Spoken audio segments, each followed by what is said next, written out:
بودن با خاتم النبیین تصورش محتاوره تا برسه به تحققش معیت با امیرالمؤمنین.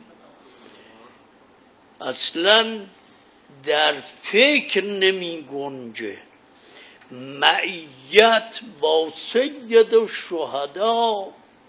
یک ختم قرآن کنی هدیه کنی به سید الشهدا، با حسین ابن علی خواهی بود.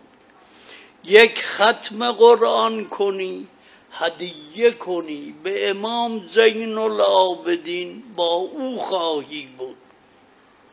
یک ختم قرآن کنی هدیه کنی به امام هشتم، با علی ابن موسی رضا مأمی شوی.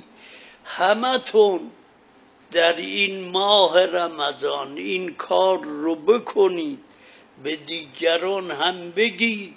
همتون قرآن رو شروع کنید، هرچه می توانید بیشتر بهتر.